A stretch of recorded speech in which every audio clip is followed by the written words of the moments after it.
Y estos son los platelmintos, ¿no? Los trematos y los estos. Los trematos, fasciola hepática, ¿no? Fasciola, un patógeno común en nuestro país, compromiso básicamente hepático. Paragonimus westermani. ¿Alguien se acuerda qué causa Paragonimus? ¿Qué canta? ¿Qué causa? ¿Cuál? ¿Qué causa? Bueno, Paragonimus es un patógeno bien importante porque puede causar un cuadro similar a tuberculosis.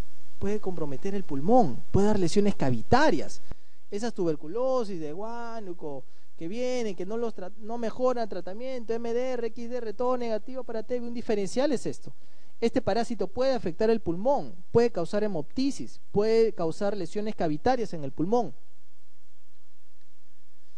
Dentro de lo que son estos, bueno, la Taenia solium, lo que es la teniasis y la cisticercosis.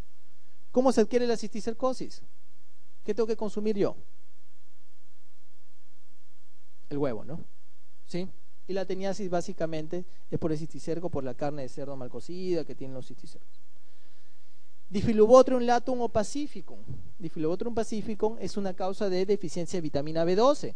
Nosotros siempre que encontramos en el hospital deficiencia de vitamina B12 pedimos un parasitológico, básicamente muy asociado a lo que es Difflubotrium. Echinococcus granulosos, ¿qué causa? Hidatidosis, ¿no? Quiste hidatídico, ¿no? Ya sea hepático, pulmonar.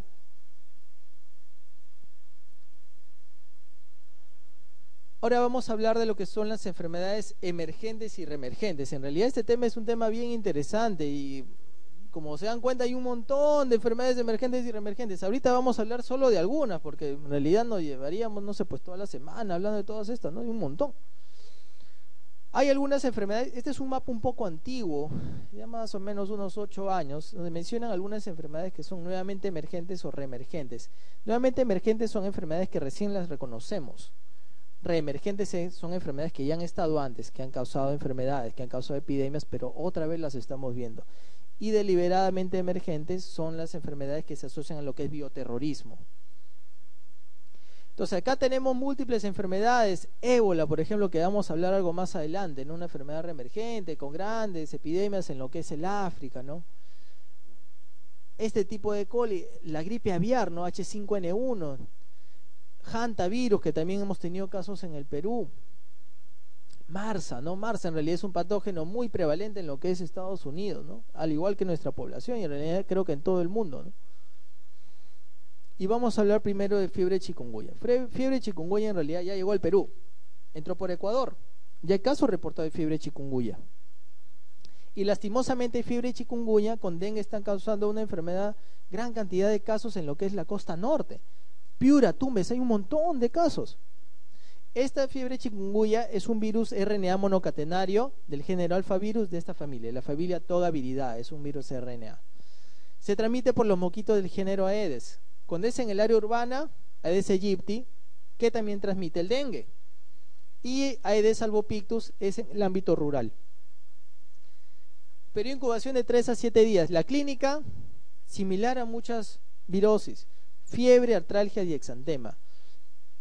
La diferencia principal con dengue, porque el principal diferencial con esto es dengue, es que dengue usualmente no te causa tantas artralgias periféricas. Lo que más te causa dengue es un dolor retrocular.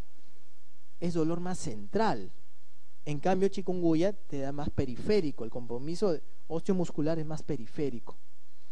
Igual, usualmente los pacientes que sufren de dengue, el exantema puede ser similar, puede ser macular, maculopapular, pero lo interesante es esto, es fiebre, artralgias, ¿no? Y artralgias usualmente periféricas. Eso es lo que hay que recordar con chikungunya.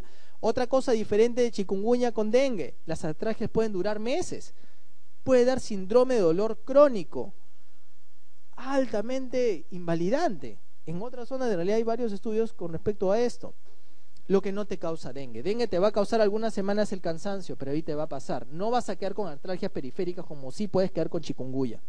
La mortalidad obviamente con chikungunya es bajísima, pero la morbilidad es alta debido a este componente articular. El diagnóstico básicamente con IgM o PCR, ¿no? La terapia con muchas enfermedades virales es básicamente con sintomáticos. Este es un mapa de fiebre chikungunya en la OMS. Este es hasta la semana 28. Semana 28, 26, no veo bien. Pero la cuestión que es en julio. Ha sido el mes pasado esta. Y en realidad ya todo lo que es Centroamérica, lo que es América del Sur, a excepción de Argentina y Chile, ya reportan casos autóctonos. Esto es hasta el 18 de julio. Esta es información de la OPS donde mencionan los casos reportados. Aquí están abajo, lo de Perú. Eran casos confirmados hasta esta semana. Autóctonos eran 7 y sospechosos 11. La cuestión que ahí estamos en más de 30. Hantavirus es otra enfermedad también emergente, que es una zoonosis viral emergente en nuestro país, porque recién se diagnostican casos de Hanta. Entonces, recién se descubren casos de esto, es emergente. No es que antes ha habido y otra vez hay. Es también un virus RNA perteneciente a esta familia, la familia del Bungiaviridae. Hay más de 20 especies, pero 11 son las que causan enfermedad en el ser humano. Las 3 que se han encontrado en el país son estas: la variedad Seúl, la Río Mamori y la Hantaan.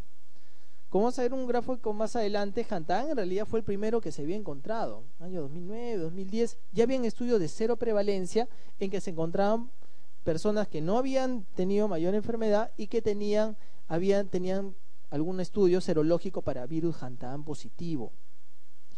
El que inició los casos de mortalidad en nuestro país fue la variedad Seúl, como vamos a ver más adelante, y los otros casos fueron por Río Mamori. Entonces, estos 3 son las variantes que se han encontrado en el país.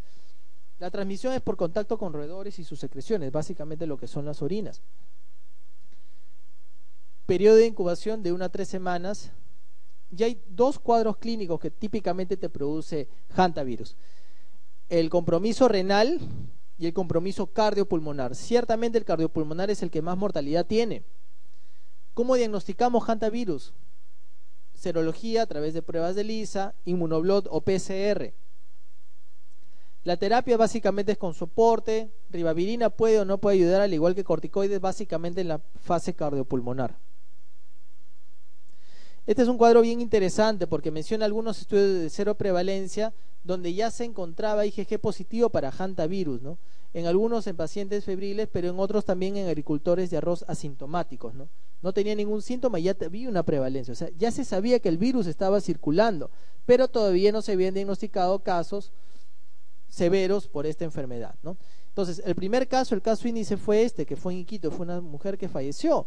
Y esta paciente tuvo la variedad Seúl. Lo interesante con este primer caso, que esta paciente falleció de síndrome cardiopulmonar por Hanta, pero esta variedad, que es la variedad Seúl, básicamente te produce compromiso renal.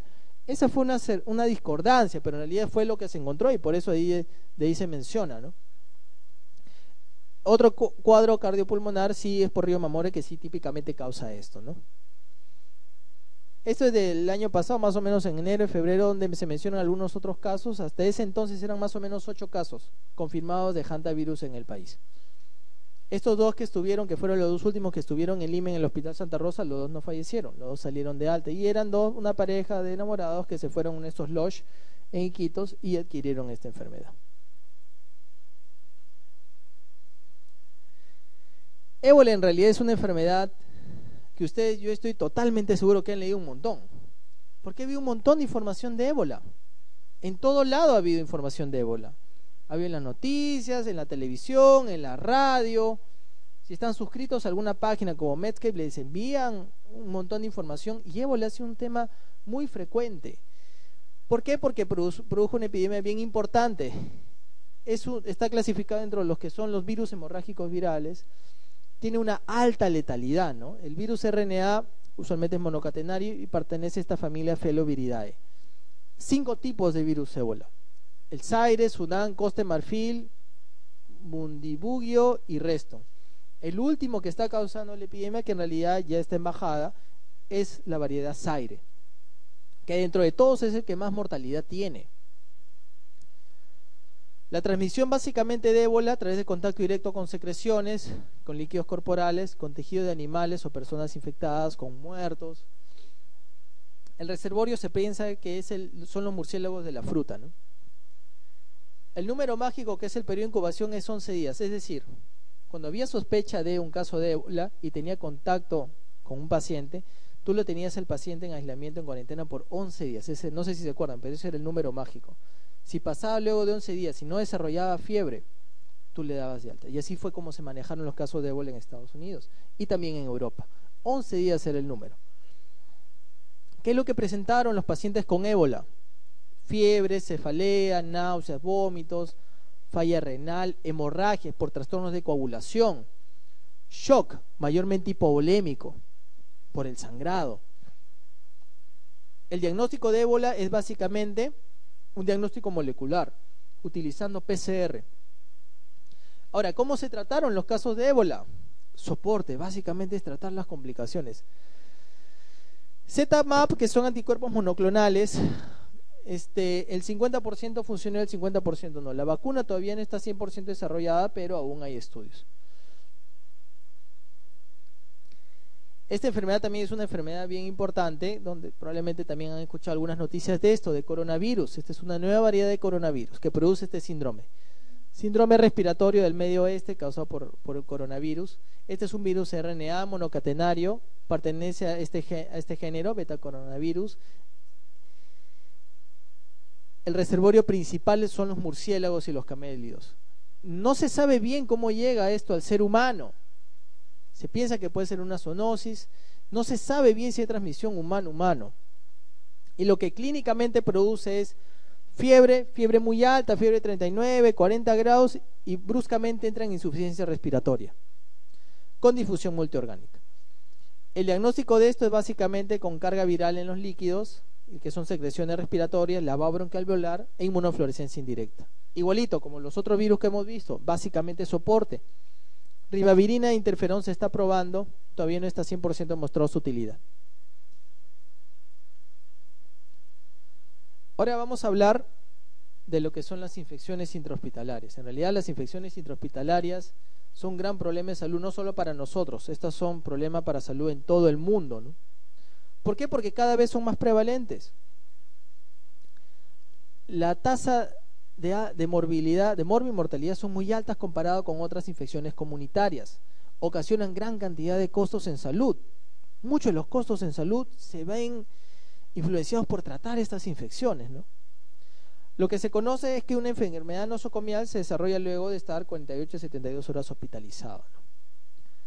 Ahora, lo otro que hay que recordar que un paciente puede desarrollar fiebre, por ejemplo, a las 48 a 72 horas, pero esto puede ser por alguna enfermedad que estaba incubando. Eso es algo que también tenemos que recordar en el caso de lo que son infecciones intrahospitalarias. Hay tres factores principales que tienen que ver con el desarrollo de estas infecciones. Y tienen que ver con los microorganismos. Básicamente, algunos microorganismos son más patogénicos que otros. Los microorganismos nosocomiales usualmente lo son mucho más virulentos. Los mecanismos de defensa. Cuando uno se hospitaliza, que no sé si alguno de ustedes los ha hospitalizado, pero lo que mínimamente te colocan es una vía.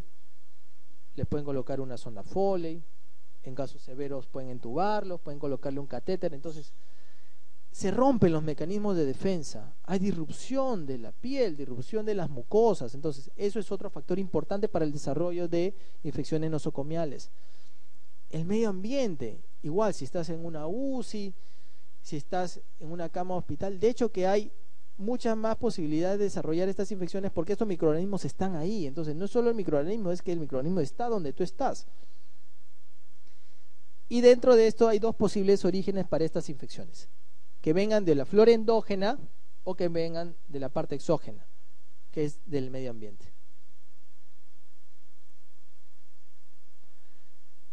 Este es un cuadro bien interesante donde denota la cantidad de tiempo que permanecen estos cuatro bichos. Acinetobacter, como les comenté, es una causa de neumonía nosocomial, es una causa de neumonía severa, es una causa de neumonía resistente a múltiples antibióticos. Y esto puede permanecer en superficies entre 3 días a 5 meses. Patógeno usual en muchas UCIs. En la UCI, en mi hospital, en la UCI neuroquirúrgica, hay bastante de este bicho. Y en manos también 150 minutos. E. coli, de entre los bacilos gram negativos más importantes, igualito, puede permanecer hasta 16 meses en una superficie. Pseudomonas, otro germen que causa neumonía nosocomial, sepsis severa, también puede permanecer gran cantidad de tiempo. En manos, hasta 3 horas pueden permanecer. Estafilococo aureus también es un patógeno importante. Hay estafilococo aureus comunitario y el nosocomial. El nosocomial usualmente es resistente a varios antibióticos. Igual, puede permanecer hasta 7 meses en superficies, hasta 150 minutos en manos. Entonces, básicamente, como ustedes se dan cuenta, está en las manos. Nosotros vemos un paciente con estas enfermedades, vamos y agarramos a otro, lo estamos infectando. Transmisión persona a persona, es de lo que más he encontrado. Obviamente, si yo no hago una buena esterilización del ventilador, también puedo contagiar un bicho por ahí, pero lo más común es esto, es transmisión persona a persona. Obviamente también está asociado a algunas técnicas quirúrgicas, procedimientos invasivos y otros tratamientos. Tengo más chance de coger una infección nosocomial, una infección de sitio quirúrgico, si mi cirugía dura 12 horas a que dure media. Por la cantidad de tiempo es mayor la chance. Ahora hay leve predominio en lo que son gram positivos sobre gram negativos, ¿no? Lo otro interesante es que hay aparición de especies resistentes como es Staph, enterococos resistentes a amoxicilina, vancomicina y múltiples gram negativos. Este cuadro denota lo que son las infecciones asociadas al desarrollo de estas enfermedades, de estas infecciones, asociadas a cuidados de la salud y lo que son factores de riesgo para infecciones por bacterias resistentes, ¿no? En realidad, haber sido hospitalizado en los últimos 90 días, recibir hemodiálisis. Si bien estos pacientes no están netamente hospitalizados, pero van a un centro de diálisis y regresan a su casa, esos pacientes también tienen chance de hacer estas infecciones. Tener algún familiar, tener contacto con alguien que tenga alguno de estos bichos. En algunos lugares se les hace hisopados y se hace cultivos de múltiples secreciones y orificios a muchas personas. Entonces, uno llega al hospital y ya sabe que este pata está colonizado con tal o tal bicho. Y si está colonizado con tal o tal bicho, obviamente voy a tener mis medidas de bioseguridad para no exponerlo con otros que no está colonizado. Y hay algunos factores de riesgo para adquirir una bacteria multiresistente, como es el uso de antimicrobianos previo en los últimos 90 días, estar hospitalizado por más de 5 días y ser inmunosuprimido. Vamos a empezar con neumonía intrahospitalaria.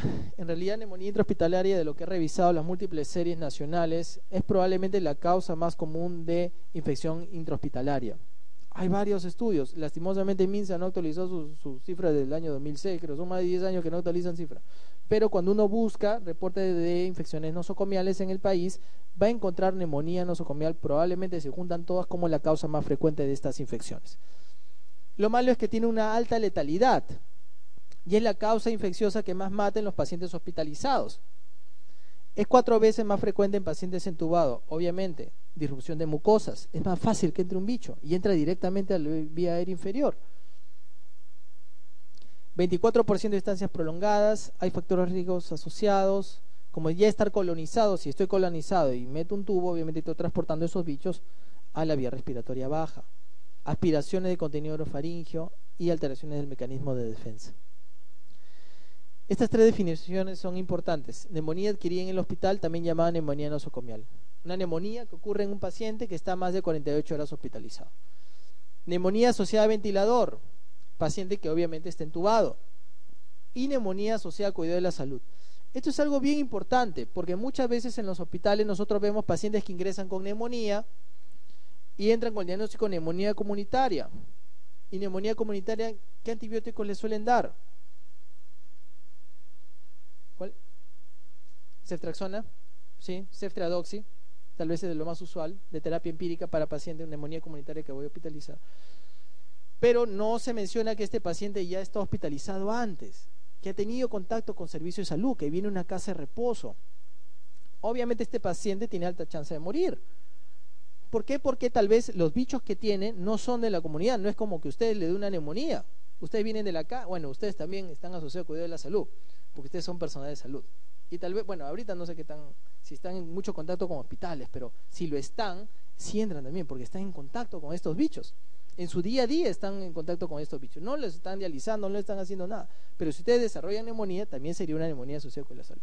En censo estricto se refiere a esto, ¿no? Pacientes que reciben quimioterapia, que tienen cuidados de herida, de úlceras por presión, por ejemplo, en los últimos 30 días, que viven en casas de reposo. Ese es otro criterio. Que vayan a centros de hemodiálisis, eso es una cosa también bien importante. Entonces, estos pacientes no tienen una neumonía comunitaria, donde el bicho más común, ¿cuál es el bicho más común? Neumococo, ¿no? neumonía comunitaria, el bicho más común, neumococo. Posiblemente no la tengan, posiblemente tengan una pseudomonas, un estafilococo o alguna otra cosa, y el enfoque es distinto. Entonces, este término es bien importante. Ahora, también se menciona que la neumonía nosocomial puede ser temprana o tardía. Temprana usualmente es menos de 4 días, y es decir que si el paciente tiene menos de 4 días, puede ser que la causa de su neumonía sí sea un germen comunitario. Esa es una cosa importante. Si pasan esos 4 días, ya debe ser alguno de estos bichos que están acá, lo que es Staphylococcus aureus, Pseudomonas, Cinetobacter. También se sabe que algunas de estas neumonías tardías son polimicrobianas.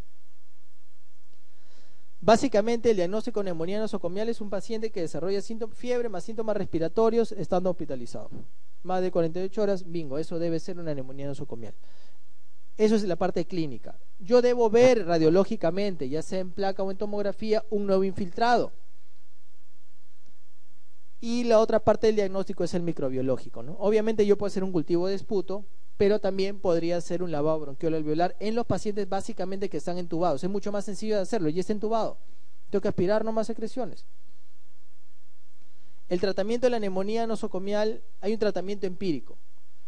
Si yo tengo una neumonía nosocomial de inicio temprano, yo aún podría usar ceftriaxona, porque como les digo, en la que es temprano, que es menos de 4 días, debo cubrir sí o sí gérmenes comunitarios. Podría entrar ceftriaxona, ampicillin, levofloxacina, que cubre un montón de bichos. Cuando es un germen multiresistente posible, es decir, una de presentación tardía, debo cubrir siempre Pseudomonas. Esa es la regla de oro. Tú piensas una neumonía nosocomial de inicio tardío, sí o sí tienes que cubrir Pseudomonas. ¿Y con qué cubro? Ceftazidima, cefepime, que son cefalosporinas con acción contra Pseudomonas, piperacilina tazobactam, que es una penicilina antipseudomónica, carbapenems, que cubren muchos bichos, incluyendo Pseudomonas, vancomicina o linezolid, si es que hay una posibilidad de tener una Staphylococcus aureus, por ejemplo, ¿no? El tiempo de tratamiento, si es de presentación temprana, de 7 a 10 días, si se aísla Pseudomonas, no menos de 14 días, y si se aísla Staphylococcus aureus meticilino resistente, no menos de 21 días. El compromiso por estos bichos es distinto. Por ejemplo, Staphylococcus te puede hacer cavitaciones, entonces ya entra el diagnóstico de un absceso pulmonar, te cavita, te hace huecos al pulmón. Es una neumonía bilateral, severa, que te causa una necrosis importante el parénquima pulmonar. Es por eso que lo tratamos más tiempo. Pseudomonas, igual el Pseudomonas es un germen resistente a muchos fármacos, ¿no? Otra de las infecciones prevalentes nosocomiales incluye esto, ¿no? Las infecciones citoquirúrgicas. Más o menos se estima que la tercera parte de todas las infecciones nosocomiales es debido a esto.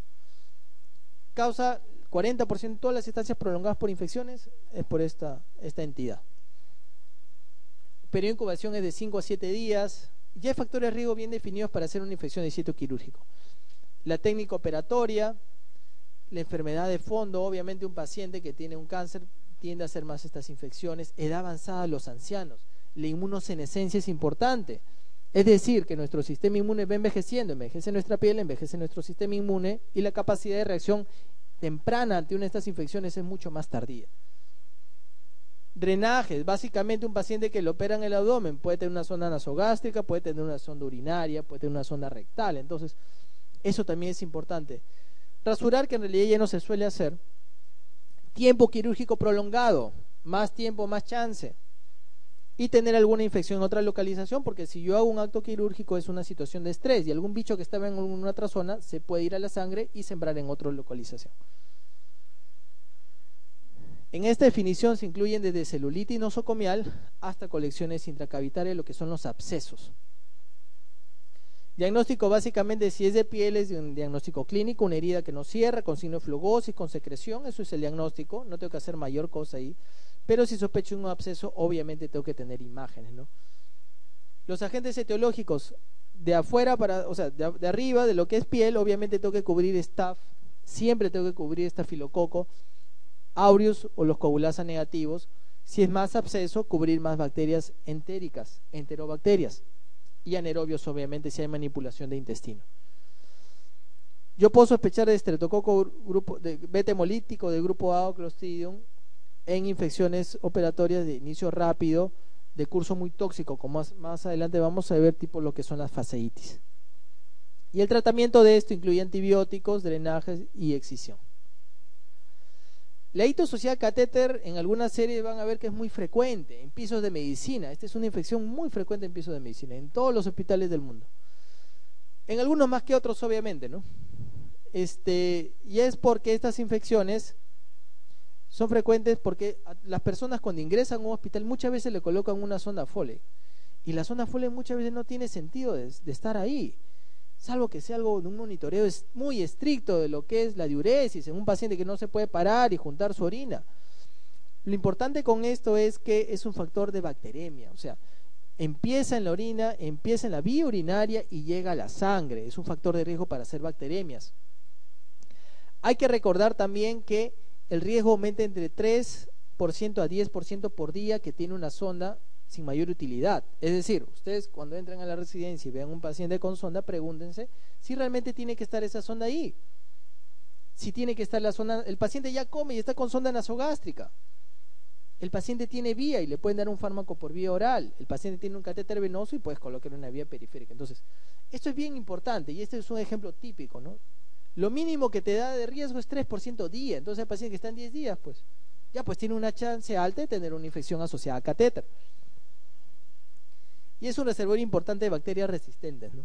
Están ahí concentradas y de repente entran a sangre y ya el paciente se complica bastante. Estas son dos definiciones para este tipo de infecciones. Por lo menos uno de los siguientes síntomas, el más común siempre es fiebre, más un urocultivo positivo. Y dos síntomas de estos, más piuria, ¿no? Un examen de orina patológico con gran cantidad de leucocitos. Con eso yo ya puedo diagnosticar una hito asociada a catéter.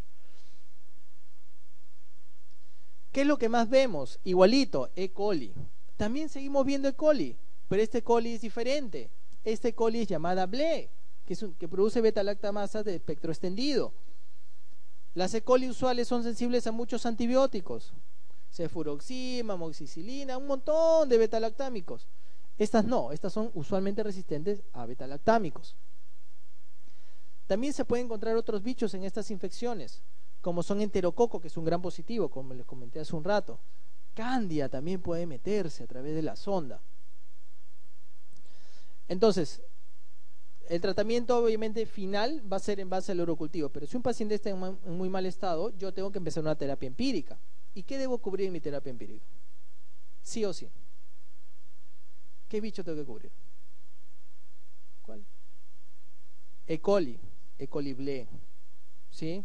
Entonces no voy a dar un beta-lactámico. Tengo que irme al grupo de lo que son los carbapenems. Hay varios carbapenems. Todos suelen cubrir a todos estos bichos. Y obviamente yo recibo el resultado del urocultivo y puedo desescalar. Esa es la palabra que utilizamos nosotros, desescalar. Un tratamiento empírico que es algo amplio, me viene el urocultivo, bajo el nivel del fármaco. Obviamente es importante cambiar la sonda. ¿Por qué? Porque hay muchos pacientes, por ejemplo, que yo veo de interconsultas, y tú por pseudomonas, por cualquier cosa. Veo y el urocultivo en realidad fue tomado de la sonda, de la bolsa. Entonces tienes que sacar esa sonda, pues, probablemente es colonizante de esa bolsa, de esa bolsa, entonces no me sirve, pues, no, y le quieren dar cualquier cosa. No, pues, tienen que pensar también bien eso y preguntarse si el paciente en realidad tiene o no tiene una infección, porque puede ser una infección o un colonizante simplemente de la bolsa. Entonces tengo que sacar la sonda y tomar recién ahí la muestra. Y de esa muestra, si el paciente está mal, le puedo empezar un tratamiento y con el resultado puedo cambiar. Si el paciente no tiene nada, le quito la sonda y le tomo un nuevo examen. Eso es lo que tienen que hacer. Obviamente esto es algo bien importante. Cuando yo encuentro Staphylococcus aureus, que a veces encontramos en urocultivos, básicamente es porque había una bacteremia. Eso es algo bien importante. Staphylococcus aureus es un bicho que le gusta mucho la sangre. Entonces, si lo encontramos en la orina, ya fijo que este paciente tiene una bacteremia ahorita. Empírica según el mapa microbiológico. Obviamente hay hospitales que tienen más de estos bichos que son resistentes a beta-lactámicos que otros. Lo general en todo el mundo es eso, la tendencia es eso, a tener bichos resistentes a beta-lactámicos, enterobacterias BLE, como se les conoce. Y obviamente ahí voy a ir con carbapenems. El tiempo de tratamiento es 10 a 14 días, además de quitar esa sonda, ¿no? Este es un estudio de Cayetano Heredia donde mencionan algunos bichos encontrados, E. coli, siempre E. coli. nosocomialmente igualito, E. coli, pero debe ser BLE. Y algunos factores de riesgo para ser hito asociada a catéter y otros no. Con de lo más frecuente la estancia, ¿no? Esta enfermedad es una enfermedad muy importante, que es bacteremia asociada a catéter venoso central. Básicamente nosotros, ¿cómo diagnosticamos esta infección? Porque hay dos cosas, hay bacteremia y hay infección del catéter, son dos cosas distintas. La infección del catéter simplemente puede ser que el bicho esté aún ahí y que todavía no haya sembrado a sangre. Entonces, a veces lo que nosotros hacemos en pacientes que no tienen acceso vascular, tienen un catéter puesto y toman un hemocultivo de acá y sale un bicho. Claro, debería tener mi control, debería hacer un sangre periférica para ver si el bicho que estaba acá también entró a sangre. Porque si el bicho solamente está acá y no está en sangre, ¿qué tengo que hacer? Sacar el catéter y se acabó el problema. No amerita mayor tratamiento. Esto no, en esto ya hay una demostración que el bicho también está en sangre periférica. Hay factores de riesgo asociados a esto, a estas bacteremias. La edad, los ancianos, inmunosuprimidos, gran quemados, infecciones previas también te predisponen a hacer este tipo de enfermedades. Lo más frecuente en infecciones asociadas a catéter, como en la ITU, son las enterobacterias, principalmente E. coli, acá son los gram positivos. Y acá el que siempre tengo que pensar en cubrir es Staph. Y es un Staph nosocomial, que es usualmente resistente a meticilina, resistente a oxacilina, entonces debo usar vancomicina mayormente con tratamiento empírico. Este es un cuadro un poco complejo, pero en realidad acá se ve lo que son los pacientes que tienen infecciones asociadas a bacterias asociadas a catéteres y la mortalidad, ¿no? Que puede llegar hasta un 50% de los casos. Igual algunos factores de riesgo, como son el uso de corticoides, el tener alguna neoplasia sólida y el tiempo de catéter. Obviamente, igualito como ocurre con las infecciones urinarias, a más tiempo de catéter, a más tiempo de posibilidad de coger estas infecciones.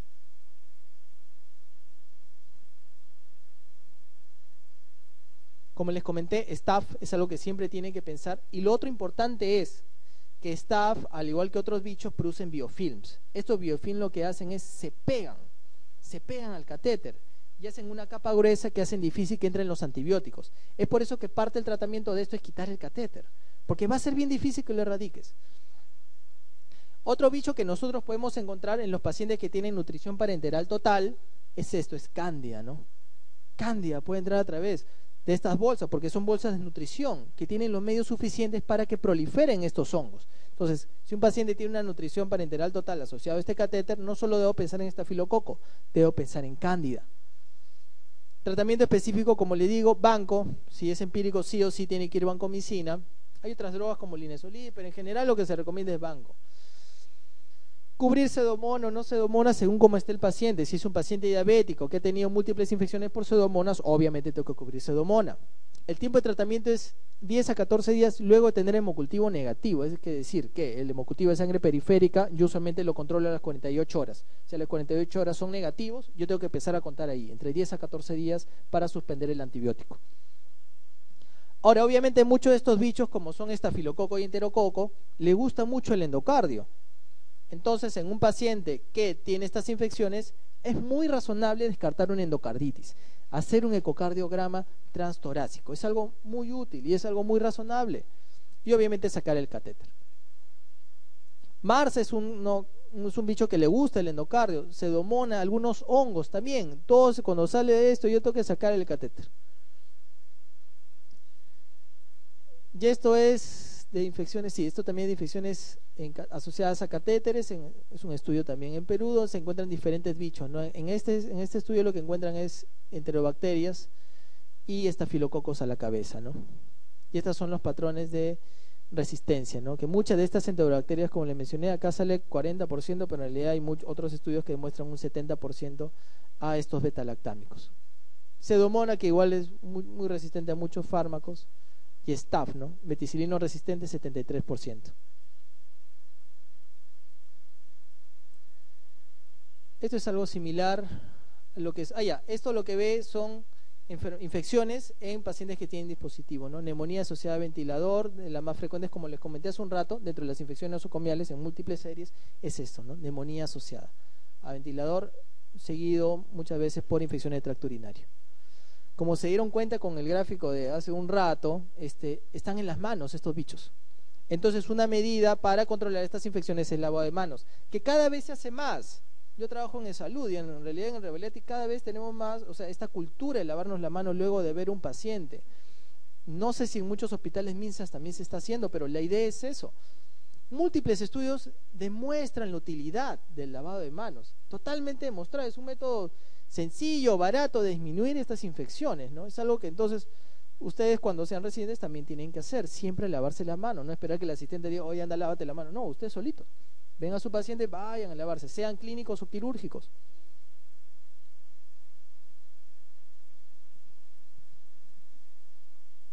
Y ya para terminar esta primera parte vamos a hablar de infecciones en inmunosuprimidos. En realidad hay un montón de tipos de inmunosupresión.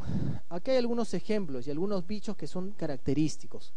Por ejemplo, los pacientes que tienen una leucemia aguda y que están en quimioterapia pueden tener neutropenia. Y hay algunos bichos que se asocian a lo que es neutropenia. Bacterias, todas las nosocomiales, hongos, aspergillus, como vamos a ver más adelante.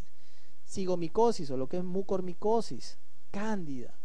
En pacientes que tienen linfoma hay alteración de células T, hay un deterioro de la inmunidad celular, neumocistis, ¿no? Siempre linfocitos T, neumocistis.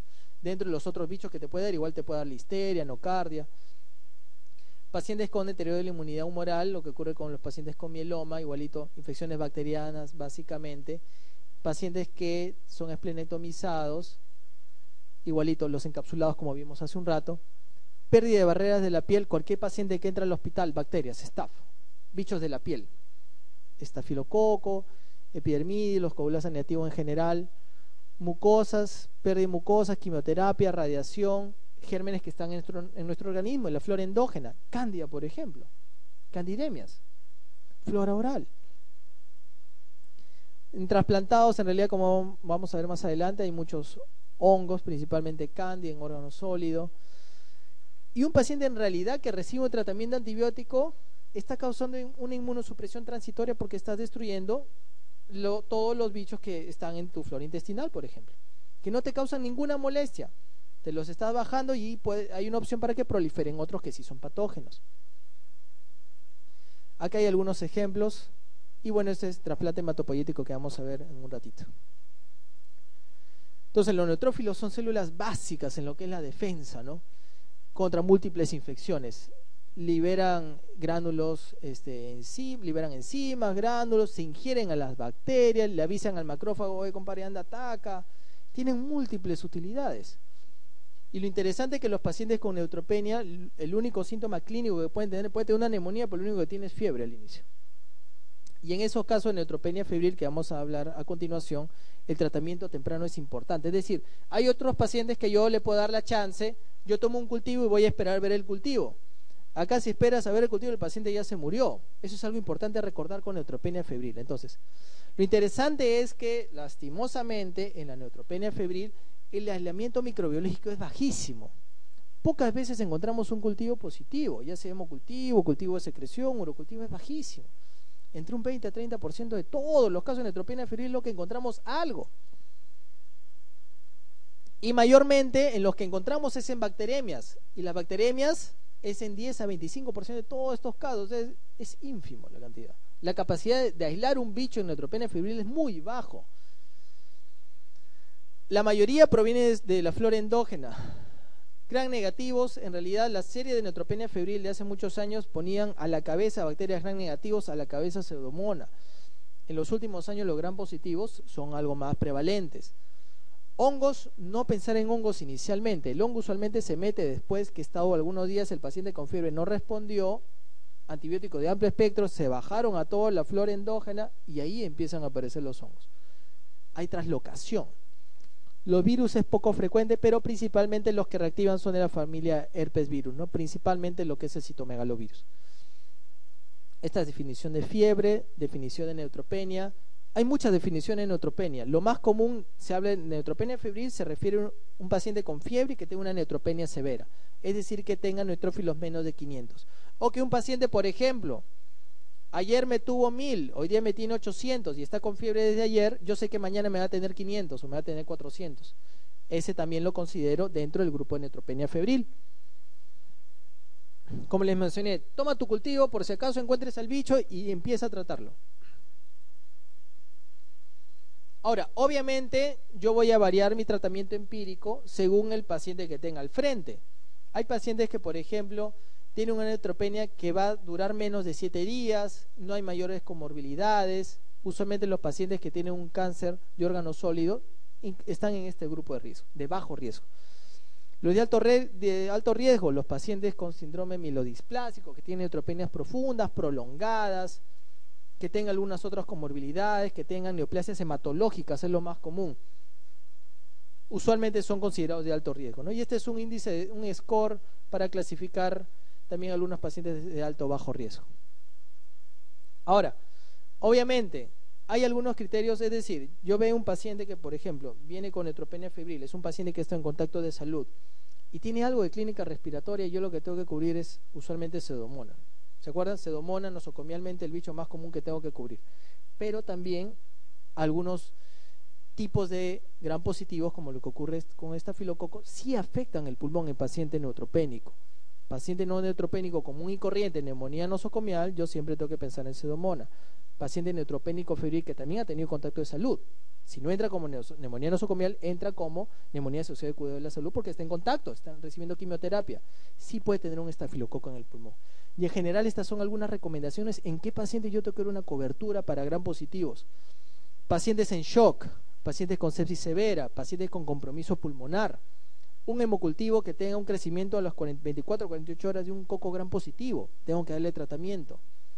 Que tenga un catéter, también porque por ahí pudo haberse metido.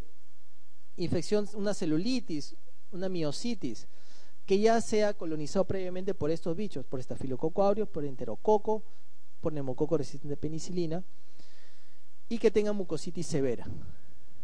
Entonces, esta es la terapia empírica que usualmente damos para los pacientes que tienen bajo riesgo, que usualmente son los de órgano sólido, con una neutropenia esperada menor a 7 días. Cipramoxi, esta es la combinación típica. Ahora, esto se aplica, ¿por qué? Porque Cipro cubre bien lo que es Pseudomonas. Es un buen fármaco para Pseudomonas. Y amoxicilina clavulánico cubre muchos otros bichos, desde enterobacterias hasta algunos gram positivos. Entonces, esta es una terapia empírica muy apropiada para el paciente que voy a tratar en casa. Si recibieron profilaxis con fluorquinolonas, como muchas veces ocurre, pero muchos de nosotros estamos en contra de eso, ya tienes que meterlo a un hospital. Ahí ya no puede ser manejado en casa. En los pacientes que tienen una alergia a penicilina, no voy a usar mayormente, no me voy a jugar con muchos betalactámicos, puedo usar clindamicina. Clindamicina es un fármaco que cubre bien lo que son gram positivos. Eso es lo que reemplaza amoxicilina clavulánico.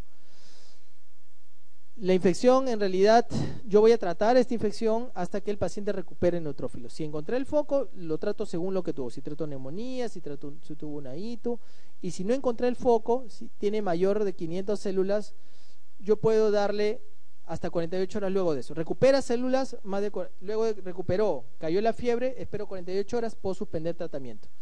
Si es un paciente que no recupera, desde que está febril, cuento 5 a 7 días para tratarlo.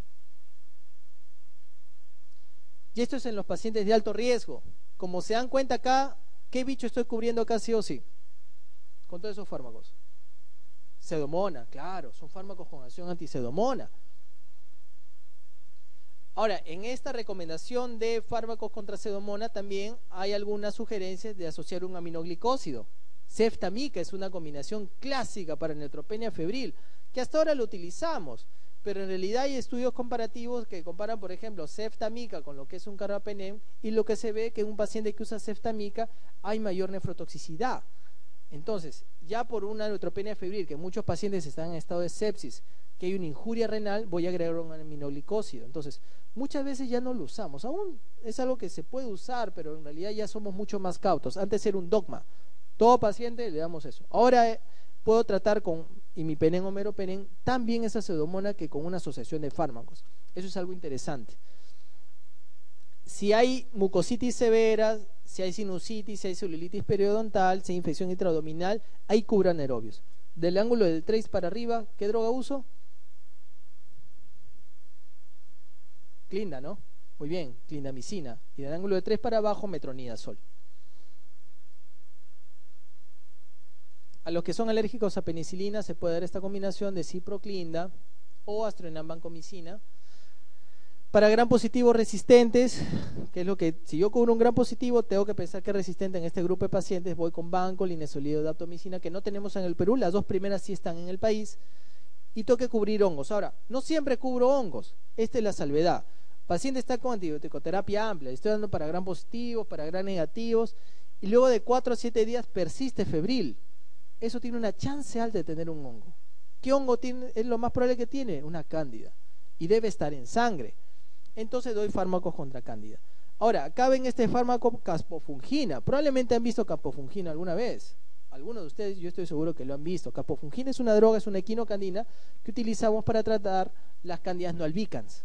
Es decir, como yo no tengo todavía el cultivo, yo voy dando caspofungina hasta ver el cultivo. Si me sale el cultivo, bueno, ok. Si sale albicans, lo puedo bajar a fluconazol. Pero la recomendación en neutropenia febril, si voy a cubrir hongos, es con caspofungina. ¿Cuánto tiempo voy a tratar? Igualito, según el tipo de infección que encuentre, si es neumonía, si es situ, y tengo que esperar una recuperación. O sea, ninguno de nosotros suspende antibióticos si el paciente uno recupera y sigue con fiebre. Entonces, tengo que dar un tratamiento mucho más prolongado. Y tengo que quitar, obviamente, los dispositivos vasculares que tengan, ¿no?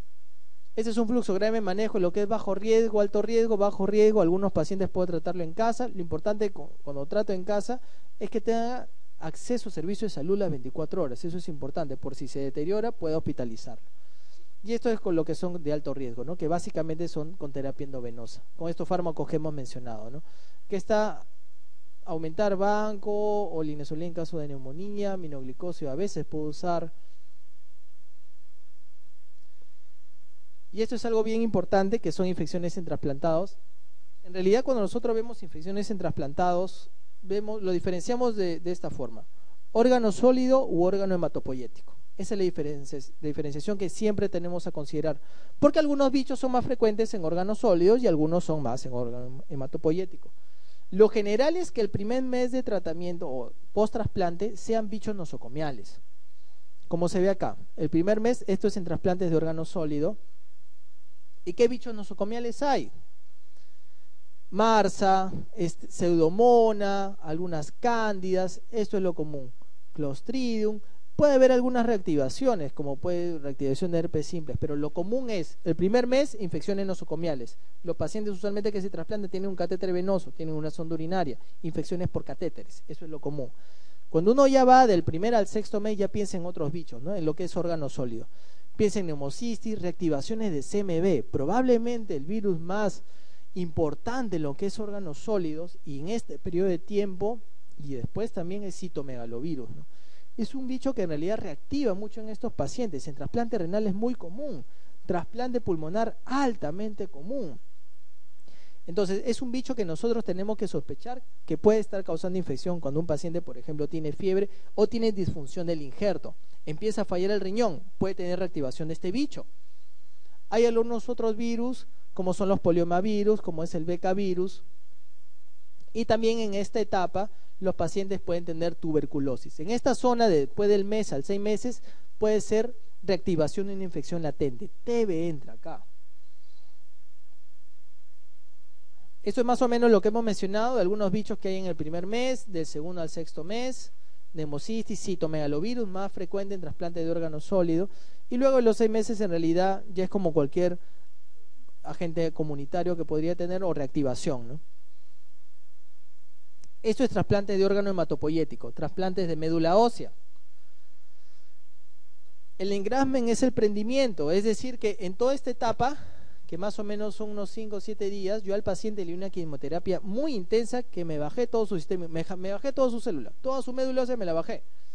Entonces, en esta etapa el paciente no tiene mayor protección y es donde se dan algunas infecciones, básicamente lo que son infecciones por algunos estafilococos coagulasa negativo, cándida, también entran algunos gram negativos acá porque es un paciente que está hospitalizado. Luego de esto es que prende el injerto, es decir, que yo trasplanté la médula, ya empieza a haber un germen que es muy fastidioso, que es el Aspergillus, ¿no? Aspergillus en realidad, así como ocurre con trasplante de órganos sólidos, citomegalovirus, el bicho que yo siempre tengo que pensar, infecciones en trasplante de médula ósea, luego del prendimiento, es Aspergillus, ¿no? Mucor es otro hongo que también puede dar infecciones.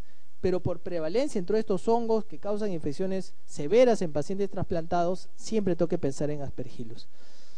Y en realidad estas son series de pacientes que tienen infecciones en trasplantados, básicamente infecciones fúngicas están acá, de lo más común, cándidas. Inicialmente se acuerdan, el paciente tiene catéter, puede meterse una cándida a la sangre. Si va pasando el tiempo, lo más común, Aspergillus, varios tipos de Aspergillus, el fumigatus es el más común en general. Y también entra lo que son las cigomicosis.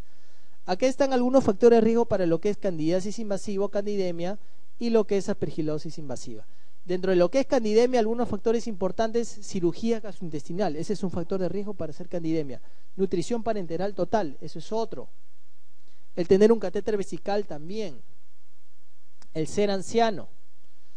Nosotros cuando vamos a lo que es aspergilosis, lo más común es neutropenia. Ese es el principal factor de riesgo para desarrollar este bicho. Neutropenia profunda y prolongada.